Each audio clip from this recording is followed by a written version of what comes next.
प्यारे विद्यार्थियों, मैं तेजकरण चौहान, सह आचार्य इतिहास, मांगीलाल बागड़ी महाविद्यालय, नोखा।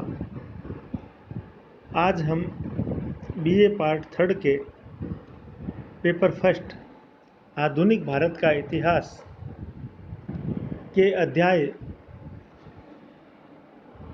ईस्ट इंडिया कंपनी और मराठा साम्राज्य के बीच होने वाले संघर्ष और इन संघर्षों में मराठों की पराजय के बारे में हम जानकारी प्राप्त करेंगे। क्या ऐसे कारण रहे, क्या ऐसी परिस्थितियां हुई कि विशाल और संगठित मराठा साम्राज्य ईस्ट इंडिया कंपनी, जो कि एक व्यापारिक कंपनी मात्र थी, उसके सामने मराठा साम्राज्य शक्तिहीन हो गया और पराजय को प्राप्त हुआ। पानीपत का युद्ध मराठा शक्ति के लिए एक भीषण आघात था, किंतु पेशवा माधवराव प्रथम ने मराठों में पुनः उत्साह और अनुशासन स्थापित किया, परंतु पेशवा माधवराव की 1772 में अकाल मृत्यु ने मराठों को पानीपत से भी अधिक घातक प्रहार किया। माधवराव की मृत्यु के बाद मराठों का सूर्य अस्तांचल की ओर चल पड़ा, क्योंकि अब मराठा सरदारों को एकता के सूत्र में बांधने की क्षमता किसी में नहीं थी। यहीं से मराठा दरबार में सत्ता के लिए संघर्ष आरंभ हो गया। मराठा सरदार स्वतंत्र आचरण करने लगे और निजी स्वार्थों के वशीभूत होकर अपना कर्तव्य भूल बैठे। मराठों की इस फूट का लाभ अंग्रेजों ने उठाया।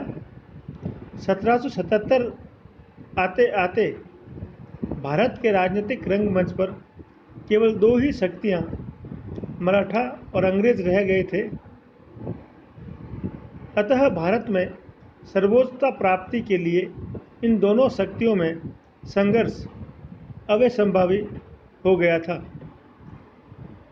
अंग्रेज और ईस्ट इंडिया कंपनी की मराठों के प्रति एक नीति उन्होंने निर्धारित की थी। रेगुलेटिंग एक्ट के द्वारा बम्बई और मद्रास प्रेसिडेंसियों पर गवर्नर जनरल का नियंत्रण स्थापित किया गया था, परंतु उसे स्पष्ट नहीं किया गया। यह रेगुलेटिंग एक्ट का एक बड़ा दोष था।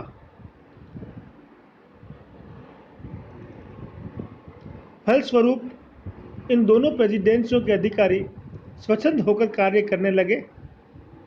दक्षिण और मध्य भारत की ऐसी कोई शक्ति नहीं थी जिनसे ईस्ट इंडिया कंपनी ने झगड़ा मोल न ले रखा हो।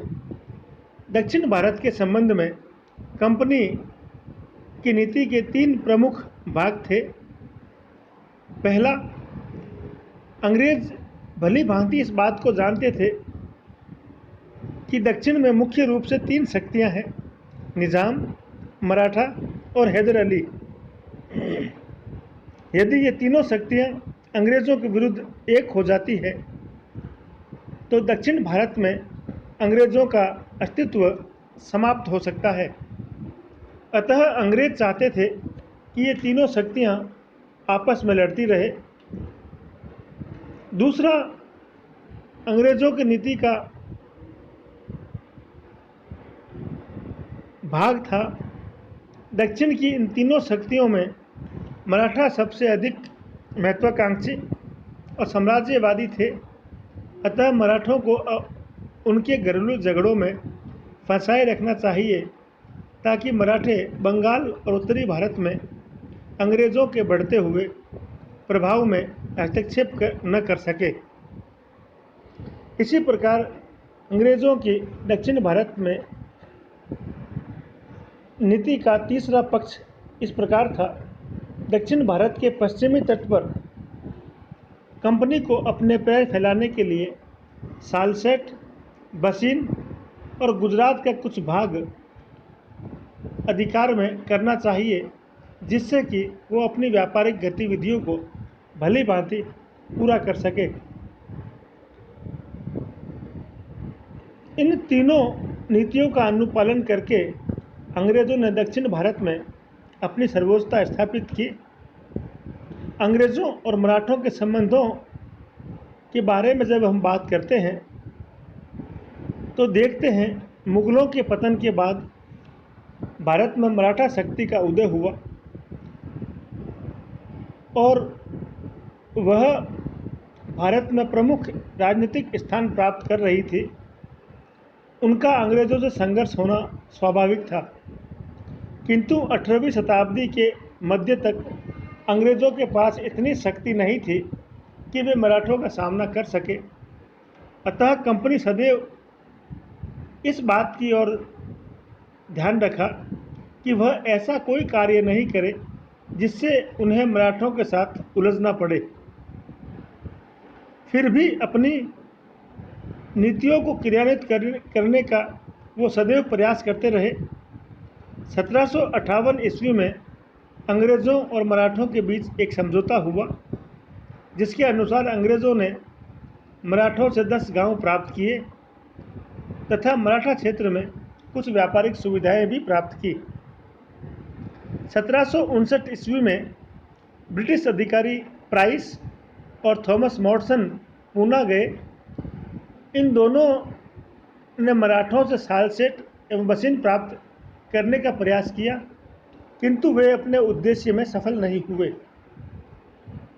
पानीपत में मराठों की पराजय ने इन्हें पुनः प्रोत्साहित किया और 1767 में थॉमस मॉडसन पुनः पूना गए। इस बार भी सालसेट और बसीन के बारे में कोई समझौता नहीं हो पाया, क्योंकि पेशवा माधवराव मैसूर के शासक हैदर अली के विरुद्ध अंग्रेज़ों की सहायता चाहता था, किंतु कंपनी ने इस प्रस्ताव को स्वीकार नहीं किया। फिर भी मॉडसन ने पेशवा को आश्वासन दिया कि कंपनी मराठों से कभी युद्ध नहीं करेगी और यदि कोई तीसरी शक्ति मराठों से युद्ध करती है तो कंपनी मराठों के विरुद्ध उसे सहायता प्रदान नहीं करेगी। 1772 में माधवराव की मृत्यु के बाद उसका भाई नारायण राव पेशवा की गद्दी पर बैठा, परंतु उनका चाचा राघोबा स्वयं पेशवा बनना चाहता था। अतः राघोबा ने अपनी पत्नी के सहयोग से नारायण राव की हत्या कर दी और अपने आप को पेशवा घोषित कर दिया। किंतु मराठों में अभी भी एक ऐसा व्यक्ति था जिसके नेतृत्व में मराठा सरदारों ने उसका विरोध किया, और वह थे बालाजी जनार्दन, जो नाना फडणवीस के नाम से इतिहास में प्रसिद्ध है। नाना के नेतृत्व में मराठों ने 12 भाई संसद का निर्माण किया और उसका शासन प्रबंध अपने हाथों में रखा, किंतु उनके सामने बड़ी समस्या थी कि पेशवा किसे बनाया जाए। जिस समय नारायण राव की मृत्यु हुई उस समय उनकी पत्नी गंगाबाई गर्भवती थी। 18 अप्रैल 1774 को उसने एक बालक को जन्म दिया, जिसका नाम माधवराव द्वितीय रखा गया। 12 भाई संसद ने माधवराव को पेशवा घोषित कर नाना फडणवीस को उसका संरक्षक नियुक्त किया और 12 भाई परिषद ने राघोबा को गिरफ्तार करने का आदेश दिया, जिस पर राघोबा भागकर 1774 दिसंबर में ईस्ट इंडिया कंपनी के पास चला गया। इस अवसर पर राघोबा जब भागकर बंबई गया और बंबई काउंसिल के साथ मिला, तब राघोबा और बंबई शाखा के बीच 1775 में सूरत की संधि हुई। इस संधि में जो बातें तय की गई उसके अनुसार अंग्रेज राघोबा को पेशवा बनाने में मदद करेंगे। नंबर 2, राघोबा कंपनी की बंबई शाखा को थाना, बसीन, सालसेट और जम्बूसर गुजरात के आसपास के कुछ क्षेत्र देगा। तीसरा, राघोबा की सुरक्षा के लिए 2500 अंग्रेज सैनिक पूना में रखे जाएंगे, जिसका खर्च 1.5 लाख रुपए वार्षिक के हिसाब से राघोबा कंपनी को अदा करेगा। चौथा, अपनी सुरक्षा के बदले राघोबा कंपनी की बंबई शाखा को 6 लाख रुपए वार्षिक प्रदान करेगा। और पांचवा, यदि राघोबा पूना दरबार से किसी प्रकार का शांति समझौता करेगा तो उसमें अंग्रेज़ों को सम्मिलित करेगा या उनकी मध्यस्थता रखेगा। इस प्रकार कंपनी की बंबई शाखा ने बिना गवर्नर जनरल को पूछे और रेगुलेटिंग एक्ट के द्वारा कंपनी की बंबई की शाखा जो उसके लिए अधिकृत नहीं थी, फिर भी उन्होंने राघोबा के साथ इस प्रकार की संधि स्थापित की। इस संधि के कारण अंग्रेज और मराठों के संघर्षों का सूत्रपात हुआ तथा मॉडसन ने मराठों को जो आश्वासन दिया था वह इस संधि के द्वारा तोड़ दिया गया था। राघोबा ने अपने व्यक्तिगत स्वार्थों के कारण संपूर्ण मराठा जाति की प्रतिष्ठा का बलिदान कर दिया। इन्हीं परिस्थितियों में अंग्रेज़ों और मराठों के बीच संघर्ष शुरू हुआ। सूरत की संधि के बाद बंबई सरकार ने राघोबा की सहायता हेतु सेना भेजी। 1775 को अंग्रेज़ों और मराठों के बीच अरास नामक स्थान पर युद्ध हुआ, जिसमें मराठे पराजित हुए। अंग्रेज़ों ने सालसेट पर अधिकार किया, किंतु इसी समय बंगाल काउंसिल ने हस्तक्षेप किया और बंबई सरकार ने यह समझौता बिना बंगाल काउंसिल की स्वीकृति से किया था उसे रद्द कर दिया और सूरत की संधि को अस्वीकार कर बंबई की सरकार को युद्ध बंद करने का आदेश दिया, क्योंकि उनका मानना था यह संधि राघोबा द्वारा हस्ताक्षरित है और वह पेशवा नहीं है। सूरत की संधि से कंपनी को अनावश्यक युद्ध में भाग लेना पड़ा है। तीसरा, अभी तक मराठा शक्ति से अंग्रेज़ों को किसी प्रकार की क्षति भी नहीं हुई है, अतः उनके आंतरिक मामलों में हस्तक्षेप करने का उनका कोई औचित्य नहीं है और यह रेगुलेटिंग एक्ट के विरुद्ध भी है। बंगाल काउंसिल के द्वारा युद्ध बंद करने के आदेश के पश्चात कर्नल ऑप्टन को पूना भेजा गया, परंतु ऑप्टन और मराठों के बीच मतभेद उत्पन्न हो गए, क्योंकि ऑप्टन ने राघोबा को सौंपने से इनकार कर दिया और सालसेट और बसीन पर भी अधिकार बनाए रखना चाहता था। अतः यह वार्ता असफल हुई और पुनः युद्ध शुरू हुआ। मराठे बड़ी वीरता से लड़े, परंतु पेशवा का विद्रोही सरदार सदाशिव एक दूसरे मोर्चे पर मराठों के विरुद्ध आ गया। मराठे दो मोर्चों पर युद्ध करने में अक्षम थे, अतः उन्होंने अंग्रेज़ों से 1 मार्च 1776 को पुरंदर की संधि की। इस संधि की शर्तें इस प्रकार थी। अंग्रेज़ों ने राघोबा के लिए जो भी रकम खर्च की है उसके लिए मराठा अंग्रेज़ों को 12 लाख रुपए देंगे। सूरत की संधि रद्द की जाएगी और राघोबा को 3,15,000 की वार्षिक पेंशन देना भी स्वीकार किया।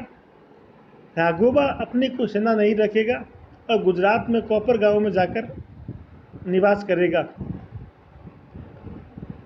और युद्ध में अंग्रेज़ों ने जो क्षेत्र प्राप्त किए हैं वे अंग्रेज़ों के पास ही रहेंगे।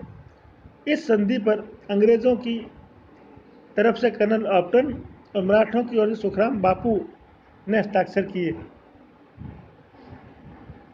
यद्यपि बंबई की सरकार और हेस्टिंग्स इस संधि को स्वीकार करने को तैयार नहीं थे। इसी बीच मराठों ने विद्रोही सदाशिव को पकड़ा और उसकी हत्या कर दी। अब मराठे अंग्रेज़ों से लड़ने के लिए तैयार थे। स्थितियां उस समय ऐसी बनी कि फ्रांस का राजदूत सेंट लुबिन भी उस समय मराठा दरबार में आया। मराठों ने उनका स्वागत किया और जब अंग्रेज़ राजदूत मॉडसन पूना गया तो उसका कोई विशेष सत्कार नहीं किया। तब यह अफवाह फैली कि मराठों और फ्रांसीसियों में संधि हो गई है। अतः मॉडसन ने नाना फडणवीस और सुखराम बापू में फूट डलवा दी। सुखराम जो पुरंदर की संधि का हस्ताक्षर करता था, उसने गुप्त रूप से बम्बई सरकार को कहा कि राघोबा को पेशवा बनाने में वह अब भी तैयार है। अतः बम्बई सरकार ने कहा कि चूंकि पुरंदर की संधि पर हस्ताक्षर करने वाला स्वयं हमारे पास आ रहा है, अतः पुनः युद्ध करने पर संधि का उल्लंघन नहीं माना जाना सकता है। बंगाल काउंसिल ने इसका विरोध किया, किंतु हेस्टिंग ने बम्बई सरकार का समर्थन किया और पुनः उन दोनों के बीच संघर्ष शुरू हुआ।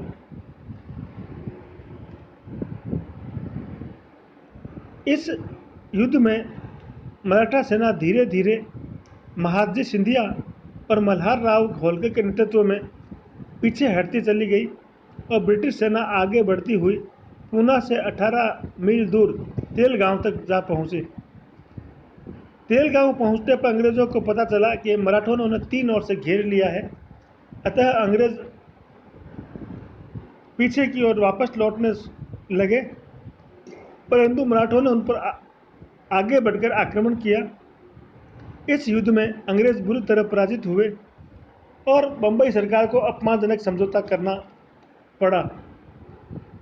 1769 को दोनों पक्षों में बड़गांव का समझौता हुआ, जिसके अनुसार अंग्रेज राघोबा को मराठों के हवाले करने के लिए तैयार हुए। अब तक अंग्रेजों ने जिन मराठा प्रदेशों पर अधिकार किया है, वे सभी मराठों को सौंपेंगे और अब तक अंग्रेज इन शर्तों को पूरा न करे तब तक 2 अंग्रेज अधिकारी बतौर बंधक मराठों के पास कैद में रहेंगे। बड़गांव का यह समझौता अंग्रेजों के लिए घोर अपमानजनक था। स्वयं हेस्टिंग्स कहता है, जब मैं बड़गांव समझौते की धाराओं को पढ़ता हूँ तो मेरा सिर लज्जा से झुक जाता है। अतः हेस्टिंग ने इस समझौते को स्वीकार न कर मराठों के विरुद्ध 2 सेनाएं फिर भेजी, लेकिन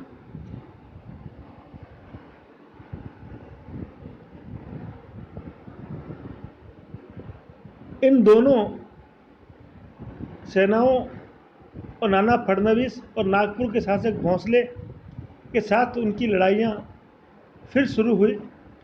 हेस्टिंग ने कूटनीति से निजाम और भोंसले को मराठों से अलग किया। कर्नल गॉडर्ड ने अहमदाबाद और बसिन पर अधिकार कर बड़ौदा तक पहुंच गया।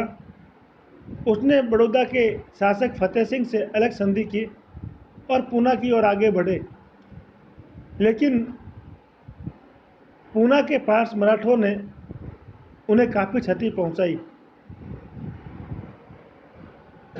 सिपरी नामक स्थान पर महादजी सिंधिया और पोफम के बीच भीषण युद्ध हुआ, जिसमें महादजी पराजित हुए और उन्होंने एक अलग से संधि अंग्रेजों के साथ कर ली।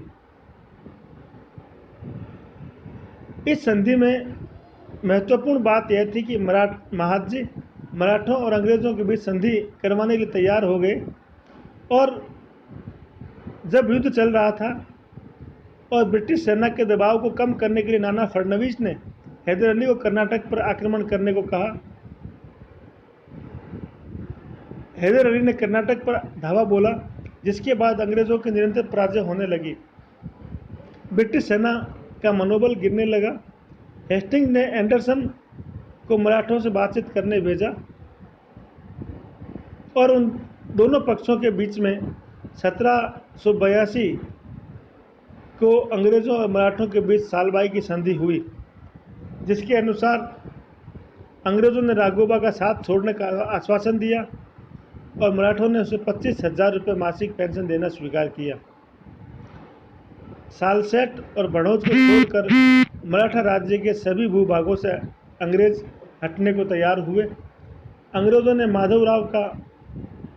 माधवराव द्वितीय को पेशवा और फतेह सिंह गायकवाड़ को बड़ौदा का शासक स्वीकार किया और बड़ौदा के जिन क्षेत्रों पर अंग्रेजों ने अधिकार किया था, वे पुनः बड़ौदा के शासक को लौटाने को तैयार हुए। इस संधि की स्वीकृति के 6 महीने के अंदर ही हैदर अली जीते हुए सारे प्रदेश लौटा देगा और पेशवा कर्नाटक के नवाब और अंग्रेजों के विरुद्ध युद्ध में सम्मिलित नहीं होगा। सालबाई की संधि पर 1782 में हेस्टिंग ने हस्ताक्षर किए, परंतु महादजी और फडणवीस में मतभेद उत्पन्न हो गए, क्योंकि जब तक हैदर अली अंग्रेज़ों के साथ लड़ाई कर रहा था, तब तक नाना ने उस संधि पर हस्ताक्षर करना उचित नहीं समझा। जब 7 दिसंबर 1782 को हैदर की मृत्यु हुई, तब नाना ने 20 दिसंबर 1782 को संधि पर हस्ताक्षर किए। सालबाई की संधि अपने आप में महत्वपूर्ण संधि कही जा सकती है।